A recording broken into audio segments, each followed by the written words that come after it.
Well, I've already said this once tonight, and I just want to say it one more time.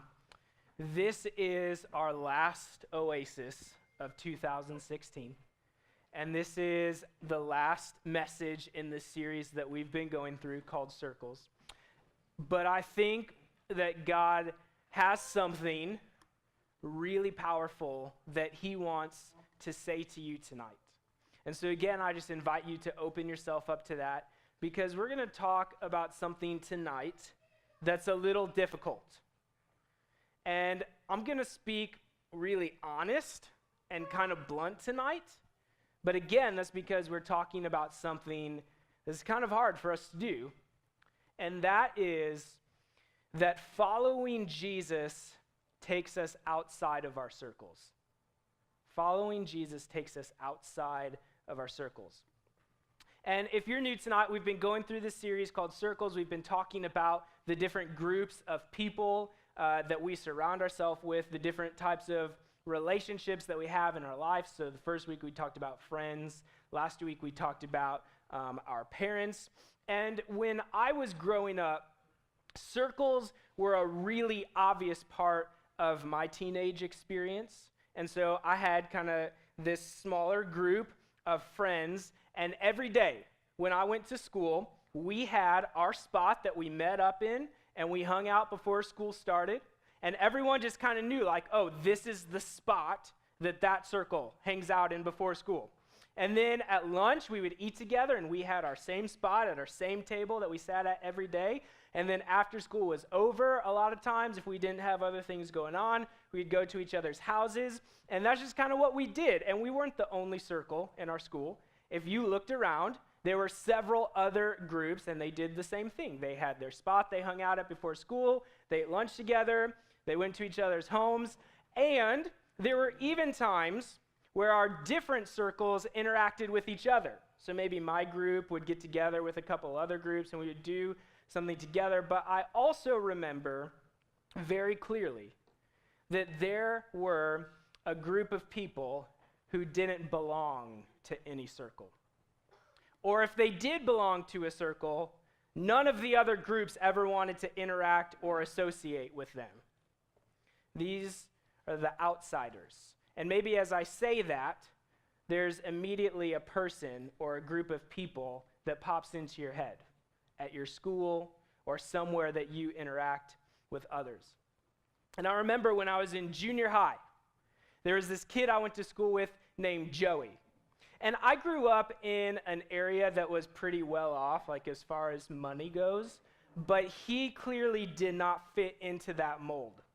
And so when he came to school, his clothes were not from the same places that we were buying our clothes from. And the ones that he did have were worn, and they were kind of dirty. And I remember like his shoes were falling apart. And a lot of times when he came to school, he didn't smell very good. And when I look back at that now, it's really obvious that something was going on in his home that was not his fault. But as a junior high student, like, we didn't think about things that way. So we completely isolated him. No one wanted to be around him. Like, he was in my gym class, and I remember in the locker room, people just picking on him relentlessly. And we sometimes use the example of going and sitting with that kid who sits all alone at lunch. Like, that is a real thing. He was that person. And no one wanted to associate themselves with him, and so he was outcast, and he didn't belong to a circle. He was viewed as an outsider. And then I remember when I was in high school, there was this boy named Dale. And I know for you guys at your school nowadays, it is way more normal for you to have students at your school who have come out. Like, that's a lot more normal for you guys. But when I was in high school, that was not a normal thing. And so I went to a school of several thousand people, and Dale was the only student in that whole school I was aware of who was at least openly gay. And so the rest of the students at our school had no idea how to handle that. Like, they had no framework for it. They did not know how to respond to something like that. So they responded by isolating him, by avoiding him, by harassing him. And I even remember he was like the butt of every joke, even from people who had never even met him before, who had never even talked to him before. They just knew that he was the one student at our school who was gay. So because of that, they decided to treat him terribly and talk about him terribly. And so he was isolated. He didn't belong to a circle, and he was viewed as an outsider. One of the things that I love about the Houston area is how diverse it is. Like, it's really cool that there's a lot of different races and ethnicities and people groups that live here, but the area that I grew up in was not like that at all. It was super white. It was super white. And so the school that I went to just had like a few African American students that went to it, and that was about as diverse as our school got. And I remember there was one spot in our school where these few students would gather together. And the white kids at my school, behind their back, would call that spot in our school things like Little Africa or whatever names they could come up with, and they would avoid it at all costs. They didn't want to go anywhere near it. And if you were a person like who looked at our school from the outside and you asked some good questions, you would maybe say things like, hey, how come at this school all of the African American students are in the same circle? Like, they're unique individuals. They don't have all the same likes and interests. Why aren't they spread out into other circles? And the answer would be because they weren't welcome in other circles at our school. The other groups didn't want to interact and associate with those students, and so they had two options: either stick together or be completely alone. And so they were isolated, and they were viewed as the outsiders. And maybe you guys don't experience the same exact types of situations as I do at your school. Maybe it's a different kind of outsider for you. But all I have to do is look around our world to know that this is still a major issue. Like, think about it. We have just gone through an election period where one of the biggest issues surrounding it has been about how do we treat and respond to people who are outside of our circle, whatever that may be. And I think that this stems from all sorts of things. Our circles are comfortable. We trust the people in our circles. We know that we're accepted by those people. Our circles are very safe, and so venturing outside of that can be a risk, because we don't know how we're going to be received. We don't know if we're going to be accepted. We especially don't know how the people in our circle are going to respond to us doing that. I mean, it's hard enough as it is to fit in, much less adding to that, associating yourself with the outcasts, with the people that no one else wants to be around. But as we have been going through this series, the question we've been asking over and over again is, how did Jesus do it? How did Jesus interact with outsiders? And I could, seriously, when you go through the Bible, I could pull out story after story after story of how Jesus surrounded himself with the outsiders of his day. But there's just a few verses that I want to read to you that I think are a perfect summary of what Jesus was all about when it came to this. So we're going to be in the book of Matthew, chapter 9, and I told you we'll have the verses on the screen, so if you've put your phone away, shut it off, don't worry about it. But in these verses that we're about to read, here's what I want you to know. Jesus is with his disciples, that's what we call them, which is basically his circle, his group of people that he hangs out with. That's who he's with as we read these few verses. So Matthew chapter 9, starting with verse 35. We read that Jesus went through all the towns and villages, teaching in their synagogues, proclaiming the good news of the kingdom and healing every disease and sickness.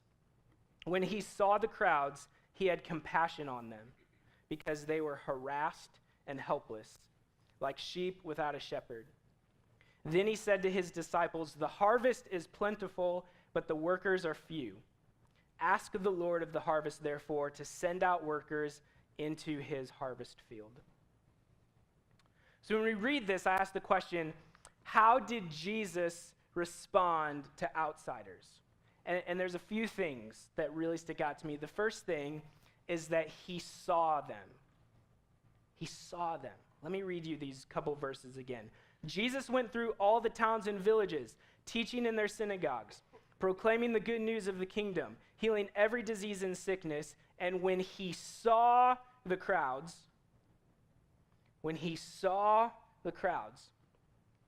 it's really easy to overlook that part. One small word, but really powerful significance. Jesus, he's walking through these crowds of people who are sick and who have diseases. And those were the people who were the outcasts and the outsiders of his day.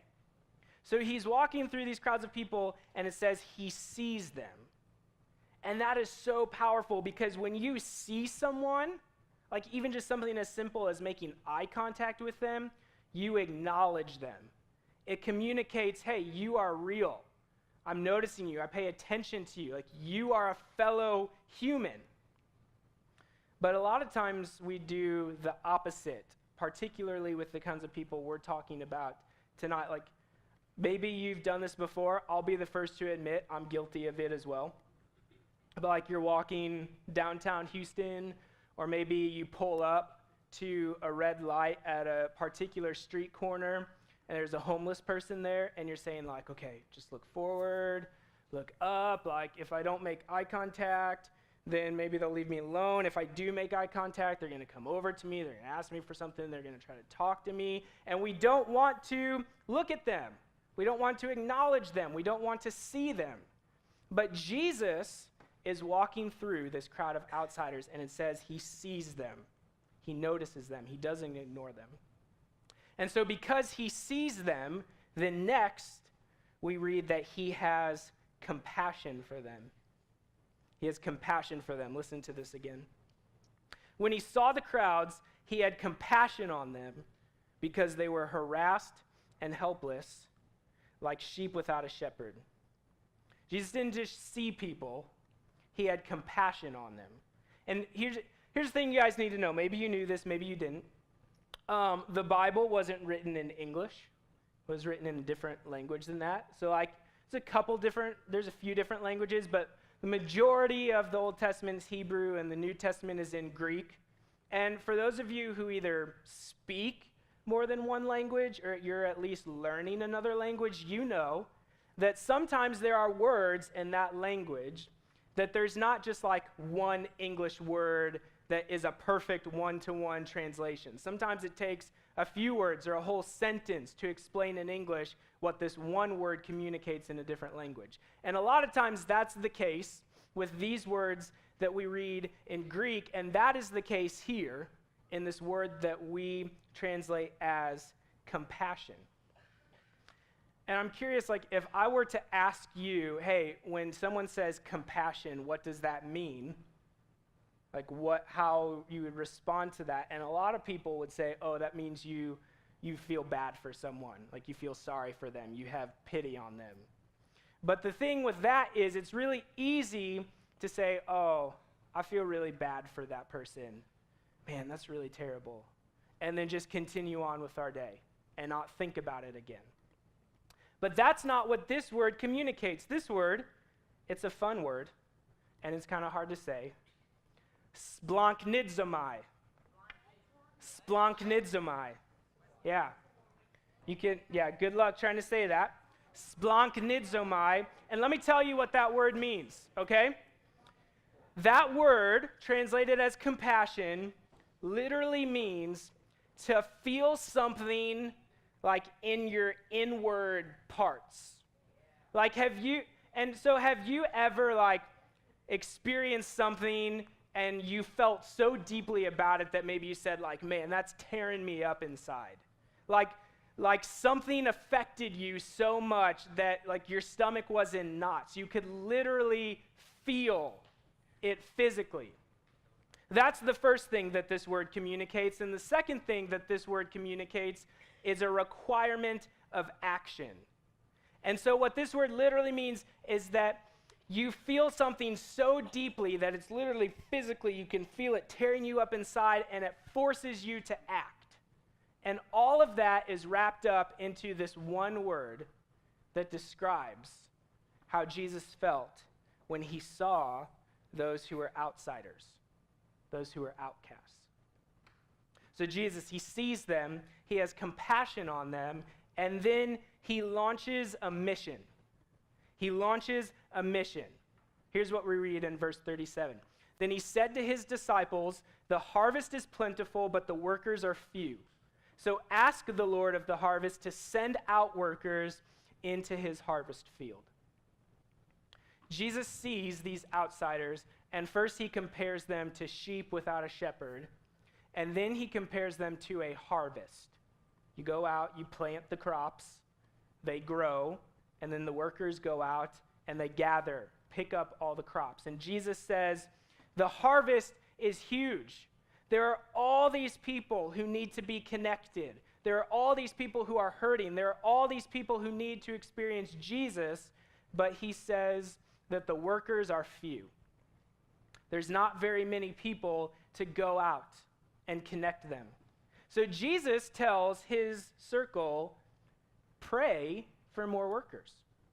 Pray that there would be more workers. And little do they know what's coming, but we'll get to that later. So Jesus, he responds to outsiders by seeing them, by having compassion on them, and then by launching this mission. So then the question becomes, as followers of Jesus, how do we respond to outsiders like he did? And the first thing is we need to see them. We need to see them. So often, when it comes to people who are outside of our circle, we ignore them. And sometimes it's because we just, we know that they're there, but we just literally do not want to see them. We pretend like we don't. But also a lot of times it's because we are so self-absorbed that we literally don't even notice the outsiders all around us. So we come to a place like this, we go to our school, and we immediately go into our little bubble of friends, and we don't even notice all of those around us who are alone and who are hurting and who need to be connected. We don't notice them. And so what would it look like if for once we actually branched out of our circles, we actually took a second to look around the room and see those who are feeling like outsiders, and we saw them, we approached them, we got to know them, we started a conversation with them, we acknowledged them and treated them like humans? What would that look like? If we're going to be like Jesus, we need to see those around us, and then we need to have compassion on them. And remember what that word means, that having compassion like Jesus is not just saying, oh man, I feel really sorry for that person who's all alone, who's being bullied mercilessly. Someone should really do something about that. And then just walk back to our circle that we hang out with all the time. That's not what that looks like. Have you ever cared about someone outside of your circle so much that it literally teared you up inside and you were forced to act? Like in this passage that we read, Jesus says we read that Jesus had compassion on these people because they were harassed and helpless. And I wonder, have you ever seen a person at your school, in your life, who is being harassed, who appeared helpless, who was being oppressed?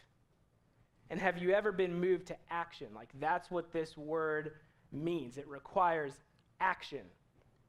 A lot of you guys don't know this, but my wife and I have actually been going through all of the process to become foster parents. And if you don't know what that means, basically there are kids all over our city who, for one reason or another, get removed from their home because it's not a safe situation for them to be in. And while the state is trying to figure all that out, they need a safe place to stay and people to take care of them, and that's what foster homes are. And this is something that my wife and I have had on our heart for a while. Before we moved here, I was a youth pastor at a church in St. Louis, and we had several students in our ministry who were in foster care. And it was something that we saw that just broke our hearts, and it was something that was like, man, we feel really bad for them. Like, someone should do something about that. You know, people should be better parents. And then we moved here, and we saw other people who were fostering. We learned more about what kids in our city are going through, and we were like, man, this is really awful. Like, someone should do something about that. And finally, it was one of those things where we were like, you know what? That's not enough. Like, we can't just stand here and say, oh, that's really terrible. Someone should do something about that, and then just go on our day and live our great lives and all of these things. We're like, no, we are going to do something about this. It forced us to act, the compassion that we had, and so we started going through all the steps. We're almost done, and probably in a few months, they will start sending kids to live in our house that we will look after. And so I wonder for you, what would it look like for you to actually be moved to action? To stand up for those who are considered outsiders, for you to have a conversation with them, for you to get to know them, for you to invite them into your circle. And if I'm just being honest with you guys, a lot of times I see the opposite. Whether you mean to or not, I see a lot of people who are continuing to make people feel harassed and helpless, who are continuing to make people feel like outsiders because you're not seeing them. You're not having compassion on them because of the things you say about them to their face, behind their back, the way that you treat them. You're doing the opposite of this. So what would it look like for us to see those outside our circle, for us to have compassion on them? Well, that would look like us joining the mission that Jesus launched. We need to join the mission. I said I would come back to this later. Now we're here. In the passage that we read tonight, Jesus, he's with his circle. He's with his group of friends, and he's walking through these people who are considered the outsiders, and he says, hey, the harvest is plentiful. There's all these people who need to be connected, but the workers are few, so pray that there would be more workers. And in that moment, little do his disciples know that they are the answer to their own prayer. Because we've been in Matthew chapter 9, but if you were to flip the page to Matthew chapter 10, Jesus is talking to his circle, to his disciples, and he's getting ready to send them out on a mission. He's getting ready to send them out, and he says, I'm sending you to God's lost sheep. Does that sound familiar? Jesus just got done saying these people are like sheep without a shepherd. And he says, I'm sending you to God's lost sheep. And then here's what he tells them in chapter 10, verse 7. Go and announce to them that the kingdom of heaven is near. Heal the sick, raise the dead, cure those with leprosy, cast out demons, give as freely as you have received. And to me, that sounds exactly like the passage we've been talking about tonight. Jesus was going through the crowds. He was announcing that the kingdom of God is here. He was healing people. He was seeing them. He was having compassion on them. And now he tells his circle, I am sending you out to go continue this mission that he just launched. And so tonight, if you are a follower of Jesus, you are one of his disciples, and you are being called to that mission too. I hate to break it to you, but if we are going to follow Jesus, we don't just get to spend all of our time in our safe little bubble of friends and just have that be all good and ignore all of those who are hurting and who are isolated and who are outcasts around us, because following Jesus forces us outside of our circles. Following Jesus takes us outside of our circles. And so we are sent to those who are harassed. We are sent to those who are helpless. We are sent to those who are outcasts. We're sent to those who are lonely. We are sent to those who are picked on, to see them, to have compassion on them, not just in a, oh, I feel bad for them, but in a way where we stand up and say, no, I'm going to do something to change this, because we're part of the mission. We're called to introduce them to Jesus. So as we go into our time of response, here's what I want you to consider. The band's going to come up on stage, and as we sing this next song, I want you to think about what circles do I need to interact with more? Like, what people around me who don't even have a circle to belong to do I need to interact with more? Like, how have you interacted with people outside of your circle, if at all? How do you need to change? As we go into this time of worship, I want you to consider that, because following Jesus takes us outside of our circles. So the question is, where is Jesus taking you to? Who are the people that he is sending you to? Why don't you guys stand up? I want to pray for you.